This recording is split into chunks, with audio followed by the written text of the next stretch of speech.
Hello everyone, आप सब कैसे हो। मैं आशा करती हूँ कि आप सब बहुत अच्छे से होंगे। मैं आज स्पेशली कक्षा 9 से 12 तक के स्टूडेंट से बात कर रही हूँ।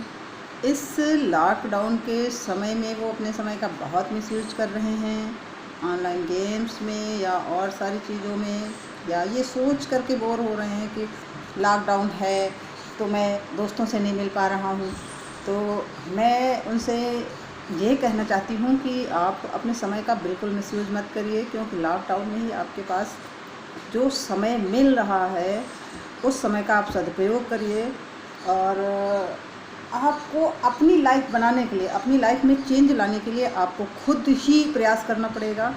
आपके टीचर्स, आपके मम्मी पापा, कोई भी जो है आप कुछ नहीं कर सकता है, क्योंकि लाइफ में चेंज लाने के लिए आपको ही मेंटली प्रिपेयर होना पड़ेगा।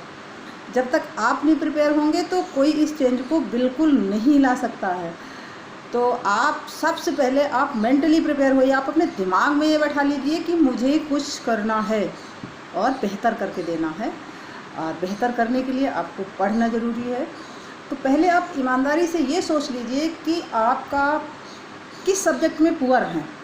जिस सब्जेक्ट में आप सबसे ज़्यादा पुअर हैं, जिस सब्जेक्ट में आप सबसे ज़्यादा वीक हैं, उसकी तैयारी करिए, उसमें थोड़ा ज़्यादा मेहनत करिए। और आप अपनी पढ़ाई का टाइम टेबल सेट कर लीजिए।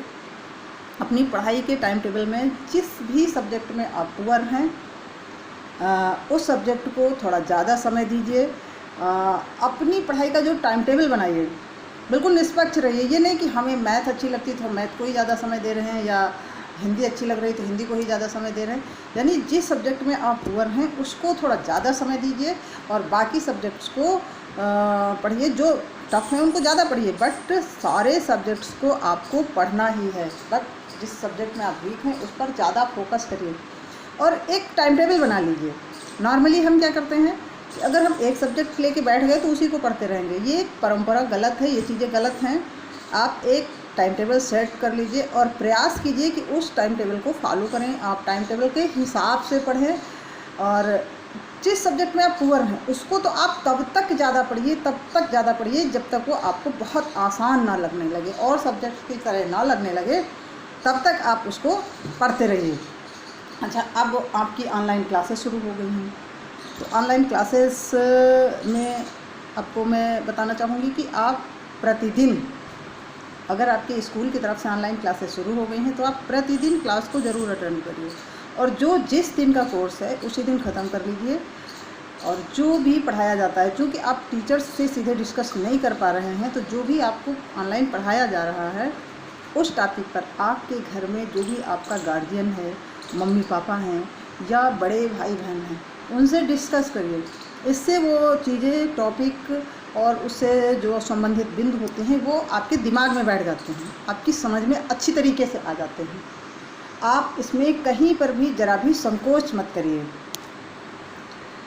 और आप अपने ऑनलाइन जो टॉपिक पढ़ रहे हैं उस संबंधित टॉपिक का वीडियो आप सेव भी कर लें, ताकि दोबारा समय आने पर आप उसका यूज कर सकें। और सबसे अच्छी बात तो ये होगी कि जो भी टॉपिक आप पढ़ते हैं उसमें जो नोट्स है, नोट्स बना लें, नोट्स बनाकर पढ़ें। तो वो आप बिना मोबाइल के भी पढ़ सकते हैं, जब आपको ज़रूरत हो तब आप यूज कर सकते हैं। और एक बात का आप भी ध्यान रखिए कि अगर घर में एक ही मोबाइल है या दो भी मोबाइल है और आप पढ़ने वाले एक से ज़्यादा लोग हैं, तो आप अपना एक टाइम टेबल बना लीजिए, ताकि दूसरे आपके भाई बहनों को दिक्कत ना हो, मम्मी पापा के लिए भी प्रॉब्लम ना क्रिएट हो, और आपको दिक्कत ना हो कि आप मोबाइल लिए हैं और दूसरे की पढ़ाई का नुकसान हो रहा है। एक और इम्पॉर्टेंट बात है जो आपको ध्यान रखनी है कि ऑनलाइन पढ़ाई के समय ऐसा नहीं है कि आपको मोबाइल मम्मी पापा ने दे दिया है तो आप पढ़ाई करने के बजाय गेम खेलने में डाटा भी खर्च कर रहे हैं और अपने जीवन का कीमती समय भी नष्ट कर रहे हैं। तो पढ़ाई के समय सिर्फ पढ़ाई, कोई गेम नहीं, ना ऑनलाइन ना ऑफलाइन। अगर पढ़ाई के लिए आपने जो समय निर्धारित किया है उसमें सिर्फ पढ़ाई करेंगे, गेम खेलने में अपना समय नष्ट नहीं करेंगे। गेम के लिए आप अलग से अपना टाइम टेबल सेट करिए, अलग से अपना समय सेट करिए। और सबसे बड़ी बात है कि इस लॉकडाउन के समय, सबसे बड़ी बात है कि इस लॉकडाउन के समय आपको समय ज़्यादा मिल रहा है। इसलिए इस समय का सदुपयोग पढ़ाई में बेहतर बनने के लिए करिए। अपने जीवन के कुछ उद्देश्य निर्धारित करिए, क्योंकि जैसे ही लॉकडाउन हटेगा आपका रूटीन पहले की तरह चलेगा। फिर आपके पास समय की कमी होगी, आप दोस्तों के साथ भी समय वेस्ट करेंगे, मार्केट में भी वेस्ट करेंगे, बहुत सारी चीज़ें हैं जो नए सिरे से पुराने ढर्रे पे चलेंगी। इसी के साथ जय हिंद जय भारत। फिर भी मैं ये कहना चाहूँगी कि जब लॉकडाउन खुलता भी है, आप मार्केट में जाते भी हैं, फिर भी कोरोना के चलते आप बहुत सावधानियाँ बरतिएगा। इसी के साथ जय भारत जय हिंद।